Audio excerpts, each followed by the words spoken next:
বইমেলার তৃতীয় দিনে পাঠকের ভিড় ছিল তুলনামূলক বেশি। বইপ্রেমীরা বলছেন, প্রযুক্তির যুগেও ছাপার বইয়ের টানেই এখনও মেলায় ছুটে আসেন। প্রকাশকরা জানালেন, বিক্রি নিয়ে আশাবাদের কথা।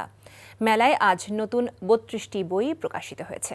রিপোর্ট করছেন কায়কোবাদ মাহমুদ। মাস্টার্স পড়ুয়া মৌটুসী রহমান।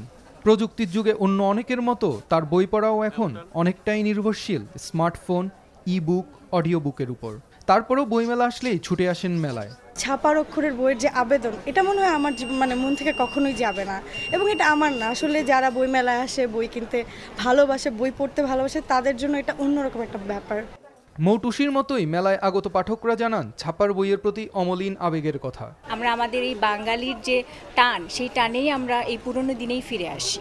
এই জন্য এই বইমেলায় আমরা 1 মাস ধরে বইমেলায় চলে আসি। বইয়ের পাতা ছুঁয়ে দেখার অনুভূতি নিতে ডিজিটাল যুগেও তাই সংগ্রহ করেন কাগজের বই।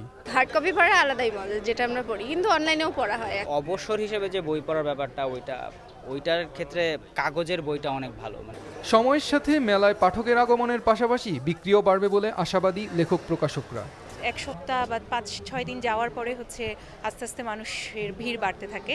ডিজিটাল মার্কেটটা এসে বইয়ের মার্কেটটা একটু খারাপ যাচ্ছে, কিন্তু এটা কেটে যাবে। অলরেডি যেগুলো রানিং বই, মার্কেটে খুব বেশি চাহিদা, ওই বইগুলো আপনি অনলাইনে সার্চ করলে ওগুলো ফ্রি স্ক্যান কপি পাবেন, কিন্তু তারপরেও তো আমরা ওই বইগুলো রেগুলার প্রিন্ট করছি।